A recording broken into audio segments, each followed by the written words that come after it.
It's alive! How do we know she is alive? I hate when people talk during the movie.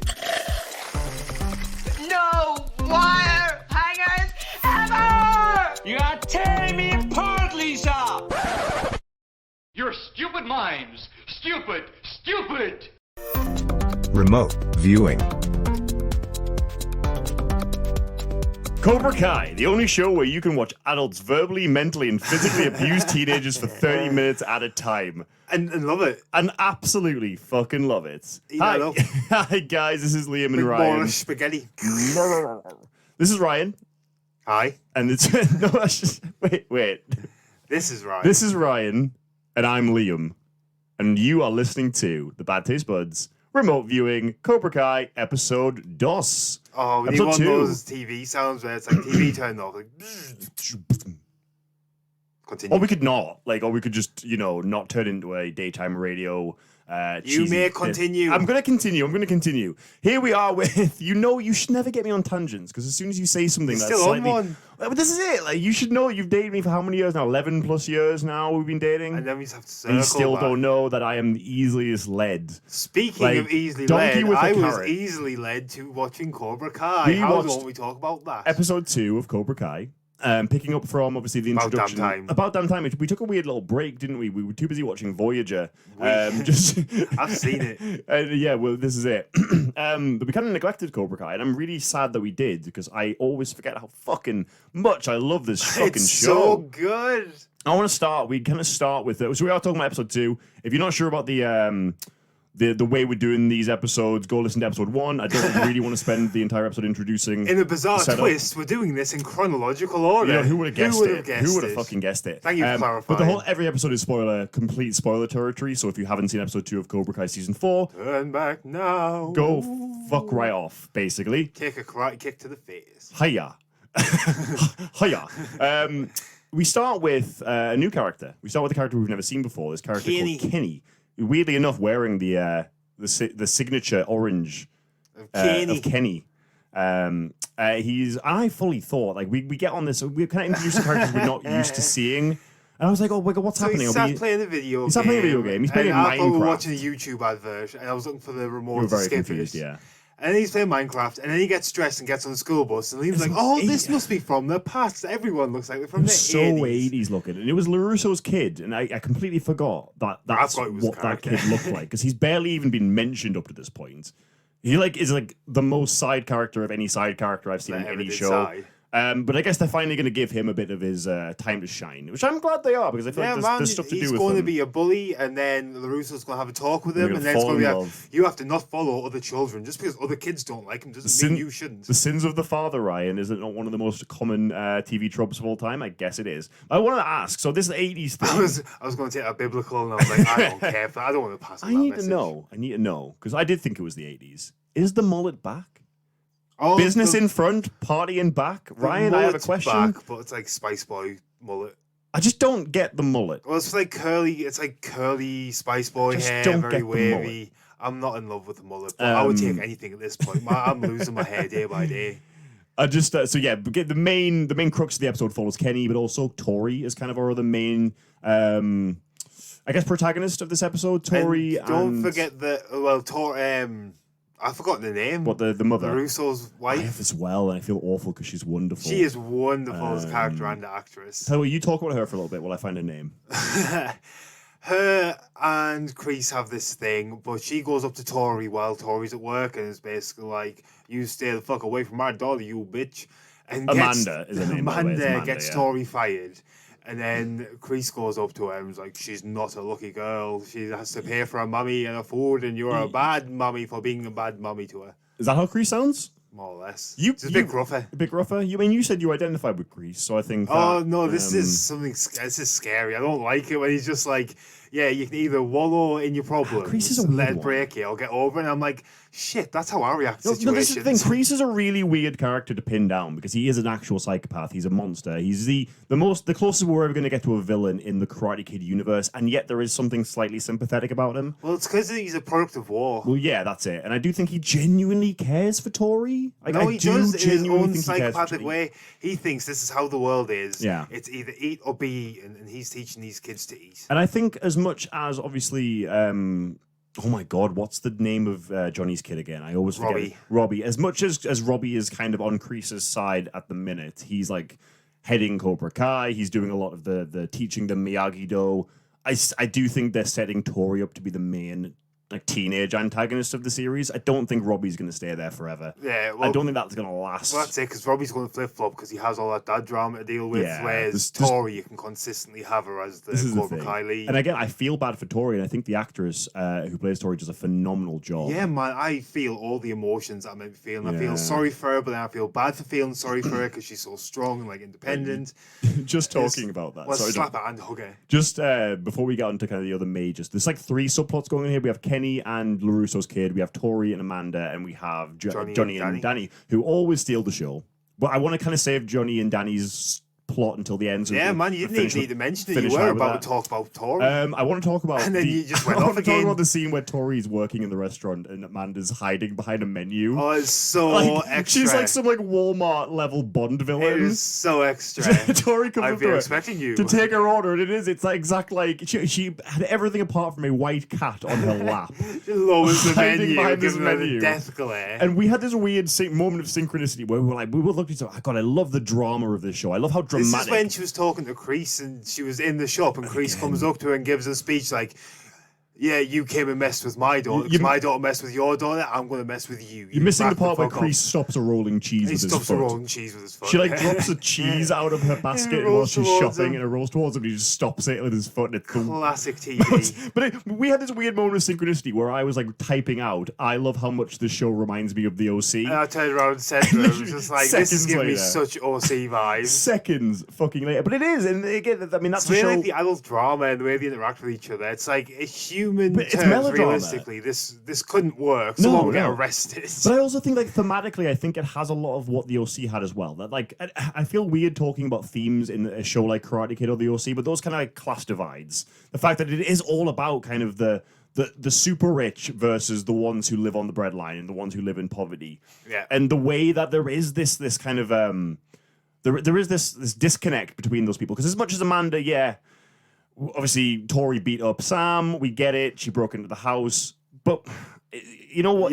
She's There is now this divide, lost isn't her there? own source of Yeah. income that Amanda didn't realise she was And- using to and this feed a level mother, of privilege take as care of well. a house, and Amanda's there in the shop, and the clerk comes out and is like, "Oh, I managed to find the last piece of Gouda for you," and she's like, "Oh man, I really feel like a piece of trash now." I guess it's just not good enough for us. Ah, that was actually pretty good. That was all right. That was all right. Oh man. No, but it is this. It's this thing where Amanda thinks she's doing. It's this level of privilege where Amanda's like, "Well, I'll buy her shopping," and I kind of side with Tori on this. I kind of think there is this level of privilege that the LaRussos have, and I think that's Yeah, being man. reflected in Child Boy LaRusso, whose name I can't remember, and Kenny, the And I- plotline there as well, I which I get do it. think was the weakest of the 3 It this is week. the weakest, but that's going to build. But I do get it with Amanda. She went about it the wrong way. I Yeah. think it would be better to go up to her and be like, "Look, I'm really sorry. I'm feeling a lot of guilt. I made you lose your job. Yeah. If there's anything I can do to help, or if you even want my help, then let me know." This is it. She could have went about it a different way. I think. But Tori probably would have told her, "Fuck off." But then at least at that point, you've done it the right way, and then you can back off. Yeah, this is it. This is it. Like, I think the approach she took was very much from a perspective of privilege. It's like, "Yeah, I'm going to buy you some fancy food, drop it off Yeah. at your doorstep, like feed you I for a would be- day. I would have been pissed off my too. own guilt." Yeah. That's it. I would have been well pissed. I think Tori was well within her right to be pissed off. They have a great subplot. I think theirs is only just slightly outshone by the Danny and Johnny show because Which I mean, come on. any episode where you have Danny and Daniel and Johnny together, you kind of fighting a losing battle if you're trying to one up them. And again, I'm going to save it because let's talk about the Kenny and Danny's kid subplot first because I think this is where the show didn't lose me, but this episode I think has a weakness, and I think it's them, and I do think it's because they're just new to us. Yeah, I think they're going to set Kenny up. He's a dancy kid. He's fast. He's got good stamina. Kinda He's deserved to definitely be going picked to on. Definitely. Well. He's fully going to get into karate at some point, though. He has all like Yeah. the actual makings to be good at it. And LaRusso's going to find out his son's a bully, and then it's going to be this whole thing where it's like, sort out your own house, LaRusso, before you come for mine. This is the thing. I mean, we this is a very melodramatic show. These plot points are kind of telegraphed. They're kind of obvious. I maybe think this one was a little bit too on the nose. Personally, I think making Daniel's kid a dickhead is a bit too on the nose. However, having Danny LaRusso walk on hot coals completely made up. Oh, we the get right. entire So thing. let's we go into what we want to talk about. What I the mean, main, let's stay on do it. Kenny first so you don't deviate halfway through. Jump I back. like deviating. Structure. No. Eagle Fang. Eagle Fang. This is why I be Eagle Fang and you be Miyagi, though, Oh, because I just like 100. chaos. I would walk on hot coals. I've never done it. Calm. I want to do that. I want to do the cement mixer thing. That looks fun as fuck. No, because if you literally You could die. causes chemical burns. With the way I kept saying this, I'm like, the level at which these people should be in jail is just unreal. Like every episode I watch this, I'm like, how is no one in jail? That's it. The whole town would be in jail, though. Every kid from the high school, the jail would have nowhere to put them. Well, what I said to you, like, imagine you're a person who lives in West Valley and doesn't you know karate. and you don't care about karate and you don't want to, and you just leave your house and you're afraid to leave your. I think It's I said like this last living in the episode. MCU, isn't it? At Yeah. any point, your house could just get But destroyed. at any point, someone could just start kicking and punching someone I else fully through a window. expected the start of the episode where we meet Kenny and he's dancing with his headphones in. I thought someone was just going to do a flying kick out off the side of the screen, take him out. Literally, though, right? Let's talk about Daniel and Johnny for a bit. I've been because waiting I've for been waiting this for this plot for a while. line. It's been kind of clear that they're building up and going to have to learn from each other and work together, but this is the episode where they do it. And it's so much fun. It's so fucking funny, and they probably get like the majority of the screen time, and I'm so thankful for So it. thankful. So Danny's yeah. there learning Eagle Fang, and Johnny's learning Miyagi-Do. Yes. And they're both like, this will never work. Odd couple. And then it's so good. they They're such decided to do boyfriends. it. But listen, I was saying,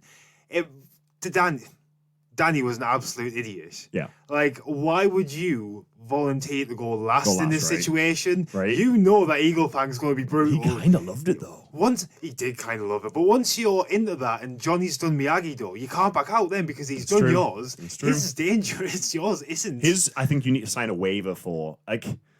Do you think they got permission off the parents, the ones who were like sending their kids to Cobra Kai? Oh, like, definitely not. 'cause There's you definitely know- a Fight Club rule in place. No, you isn't know there? for a fact kids cannot keep their fucking mouth shut to save their life. You know for a fact one of those kids was going home to their parents, and the parents like, "Well, what did you do today, at karate, son?" "Oh, Mr. Miyagi made us kick a hornet's nest while inside of a cement mixer while lighting us on fire." But it's not Mr. Miyagi, it's Johnny. Did I And say can you Mr. Miyagi? imagine then the next day coming back and being like, "Oh, Johnny, I ratted on you." I'd be terrified. You wouldn't squeal out of pure That's fear. a good point. That is a good point because he is an abusive dickhead who I love so much. We love him. One know of if my, we should. There was a little bit of a moment of genuine sincerity and genuine like sweetness to Daniel teaching Johnny Miyagi-Do personally. And I don't know whether it was that fact that I have a lot of connection to the original film, watching him do like It's wax on and definitely wax this off. moment. Like since the beginning of this saga, the original Karate Kid. Yeah. There's always been that divide between them, Yes. and this episode has them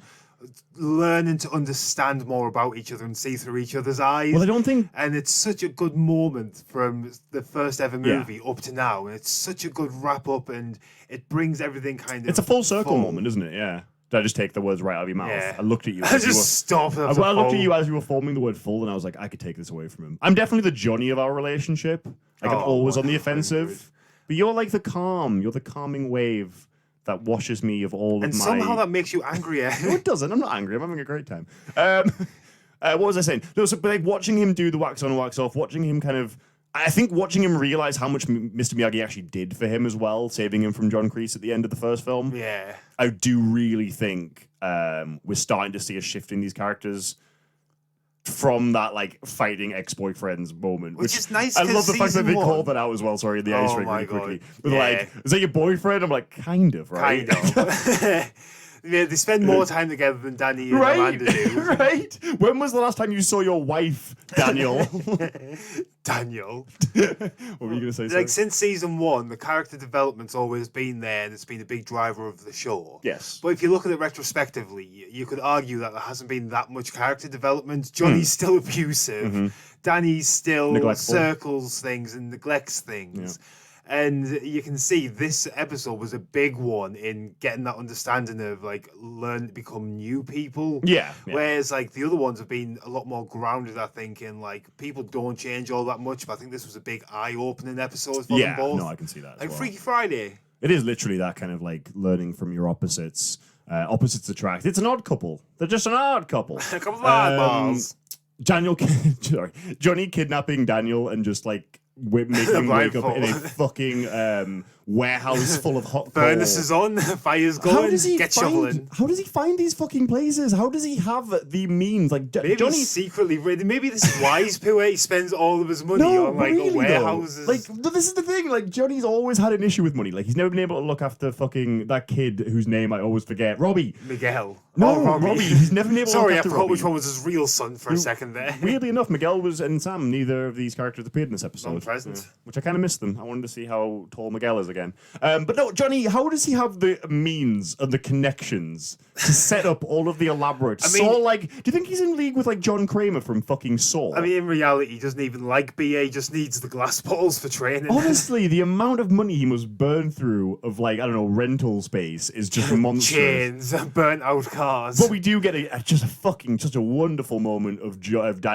Daniel realizing how much he kind of does appreciate Johnny's style and kind of that ability to let go. And I think there is definitely credence in both styles. And I kind of like that they didn't vilify either style. Like there is something to offense and defense at the same time. But even Kreese, like, as for all he's absolutely dickhead, it's still sat there, and you can still look at him and pick parts out. Like, this is why he's this way. He's not. He's a product. He's a little bit harder to redeem than like this. the other two, but yeah, I get you. And even then, like, while he's vilified, he's not like a super villain petting that white cat. Yeah, he's not quite there. He's not quite far. He's still off. a layered character. He's still a 3D character. He should probably be in prison. Yeah, oh yeah, definitely should be in prison. We tread to, I think, probably my favorite scene of this season so far, right after this, where we get to see Johnny and Daniel enjoying a hockey game. And just the petulance, the pure childishness. I love Johnny. Johnny's the best Just character who I in this want to fucking be. show. I want to have that confidence to sit there, this is it. shout at the professional athletes that my boyfriend thinks you're a pussy and that he can beat you in a fight. Fucking wonderful. And I turned to you and I said, Johnny's at a... You're right. You said something brilliant about him being a superhero. And having like, if he had a few more brain cells, he would genuinely be a menace to society. He does this thing where he like antagonizes this hockey player. It makes it seem like Daniel's the one antagonizing. Somehow he flips. He gaslights this hockey player into thinking Daniel is abusing him. And then when they meet them in the lobby afterwards, and the hockey players basically confront Daniel and Johnny. They're like, right, go on, say it to my face. This is the moment. You know there's going to be a big fight scene coming up. Daniel's trying to calm the situation down, and he turns to his left, and Johnny's just gone, like a cartoon character. He fully Batman the fuck out of there. And I'm like, this guy is a super villain. He has super villain powers. Like, and then Danny's trying to calm the situation again. Then they start going about his wife, and then he lets go. He embraces Eagle Fang. It's fucking genius, and it does kind of cement. Then when Johnny turns back up afterwards, he was like, where did you go? I was like, no, be there. The wisdom of Miyagi-Do. But this is the thing. Like, I think this episode is a bit of a conflicting one for me because I think it has some of the highest points of the show so far. But at the same time, I do feel... It's a smart place to slip in an introductory character. They have so many highs that those lows don't hit as hard, I think. I'm sure once we get to know Kenny and LaRusso's son actually becomes a character that has personality, we might like it better. I hope so. We'll see. We'll see. But I do think this is another phenomenal episode. I've kind of just been excited to get back into it. I'm excited to keep watching. This is a strong... I think we gave the last episode like an 8 out of 10. And I think, again, this kind of lands there, I think, for me. Yeah. As a solid episode. Solid episode. Maybe not a classic. But I'm going to remember that ice rink scene for a while. Like, that's the highlight for me. And I'm just really excited to see where this goes from here. I'm excited to see how they develop their relationship. We're about to find out. And we're going to watch some more. We have 4 days off work, so I will endeavour to watch as much we're going to watch as much as possible. possible. We're going to get it out to you guys because I am very apologetic. We've just been really busy. We are moving house. Moving house, working overtime to buy the house. A lot's going on, but we are still we still do love you guys. We appreciate you. Follow us on all of our handles at Bad Taste Buds Pod and strike first. Strike hard. No mercy.